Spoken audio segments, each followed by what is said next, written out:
ភ្នំមានទឹកមានដីអញ្ចឹងសវណ្ណភូមិសិលាបានន័យថាភ្នំហើយគង្គគាបានន័យថាទឹកហ្នឹងអញ្ចឹងខ្មែរអ៊ំចាក់ជុំចិនអញ្ចឹងបានថាបូកចូលគ្នាអស់ហើយសិលាសវណ្ណគង្គគាបាទសិលាសវណ្ណគង្គគាអញ្ចឹង3ហ្នឹងគឺទឹកដីភ្នំបាទភ្នំសិលាភ្នំថ្មហ្នឹងហើយគឺឈ្មោះបាទតើគេថាបើភ្នំអានេះថាភ្នំគឺវាមានថ្មហ្នឹងហើយបាទលែនជួយលុកបាទលុកគ្រប់គ្នាបើតិចមើលយកពី3ជើងវិញ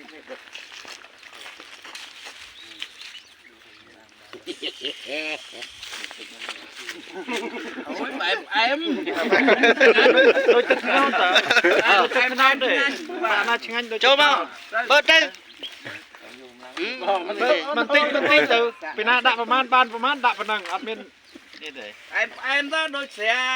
តំណើបយើងហ្នឹងស្រាធោអីហ្នឹងដូចគ្នាទេចេញនៅបងដូចយូរដាក់មកពុំអមអត់អ្នកក្រោយឡូទុកអ្នកក្រោយខ្លះហ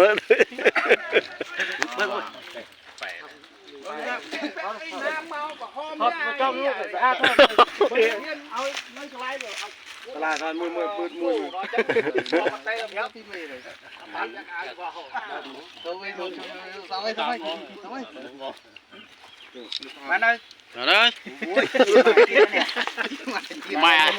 ម៉ែជាតិទេទៅដាក់ចង់សំបងបានហ្នឹងតែដោយនេះបើខ្លាំងដោយកាមដល់មួយមើលអត់លីកាប់ធៀមទេទៅកាប់ធៀមទេអត់បើទេចាំបើទៅមើលលើបងឆ្ងាញ់មិនបើចូលពោះឯងបានឆ្ងាញ់ដាក់មកកំងប្រោដល់តានេះបើមើលណា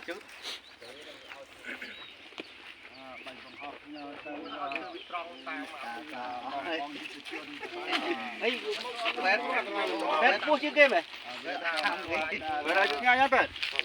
រួចហត់ពីកញ្ញាំដៃគេអត់ពោះវាយមិនគាត់ឆាដែរអត់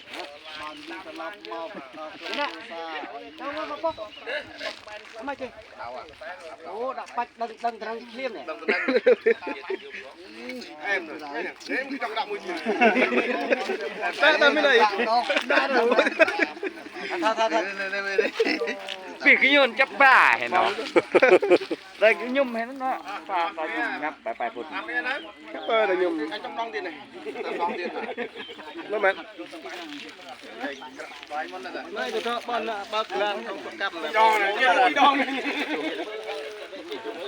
មកណាអ្នកខ្លះមុនដំបងឃើញគេបឺតគេថាអត់ដឹងមិនទេគេបឺតអញ្ចឹងចាក់ទឹក